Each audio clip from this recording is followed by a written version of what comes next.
ভারতের seven sister খ্যাত মণিপুর রাজ্যের অস্থিরতা নতুন মাত্রা পেয়েছে। সেখানকার কুকি-চিন বিদ্রোহী গোষ্ঠী রাজ্যটির বেশ কিছু এলাকায় সশস্ত্র হামলা চালিয়েছে। মণিপুরে কুকি-চিন বিদ্রোহী গোষ্ঠীর এই হামলার ঘটনায় বাংলাদেশে ভারত বিরোধীদের মধ্যে বেশ উৎফুল্লতা দেখা যাচ্ছে। অনেককেই ওই হামলার ঘটনার সংবাদ নিজেদের সামাজিক যোগাযোগের প্ল্যাটফর্মে শেয়ার করতে দেখা গেছে। কিন্তু নিরাপত্তা বিশ্লেষকরা বলছেন, মণিপুর রাজ্যে কুকিদের ওই হামলার ঘটনায় খুশি হওয়ার কিছু নেই। কেননা যদি কুকিরা ওই এলাকায় শক্ত অবস্থান করতে পারে, তাহলে বাংলাদেশে থাকা কুকিরা ফের মাথাচাড়া দিয়ে উঠবে। কুকি কোনো একক গোষ্ঠী নয়, প্রায় 50টি জাতিগোষ্ঠীর সময়ে কুকি-চিন মিজো জাতি গঠিত। এদেরকে একত্রে জো বলে অভিহিত করা হয়। এদের মধ্যে আরেকটি মিল হলো ধর্মীয় বিশ্বাসে তারা বেশিরভাগই খ্রিস্টান। বাংলাদেশের বান্দরবানের রুমা, থানচি, রোয়াংছড়ি ও বান্দরবান সদর উপজেলায় এবং রাঙামাটির বিলাইছড়ি উপজেলায় 70টি গ্রামে বমরা বসবাস করেন, যারা ওই কুকি গোত্রভুক্ত। এছাড়া বাংলাদেশে বসবাসরত পাংখো, খুমি, লুসাই এই জাতিগোষ্ঠীর অন্তর্ভুক্ত।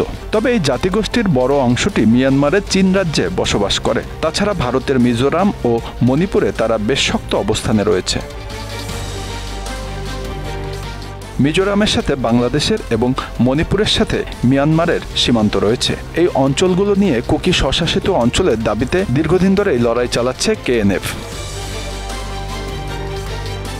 2 বছর আগে অর্থাৎ 2022 সালের এপ্রিলে বাংলাদেশে আনুষ্ঠানিকভাবে আত্মপ্রকাশ করে কুকি-চিন ন্যাশনাল ফ্রন্ট বা কেএনএফ, তাদের সামরিক শাখা কুকি-চিন ন্যাশনাল আর্মি। সে সময় সামাজিক মাধ্যমে ফেসবুকে 2 পার্বত্য জেলা রাঙামাটি ও বান্দরবানের মোট 9টি উপজেলার সমন্বয়ে স্বশাসিত বা স্বায়ত্তশাসন ক্ষমতাসহ পৃথক রাজ্যের দাবি তোলে তারা।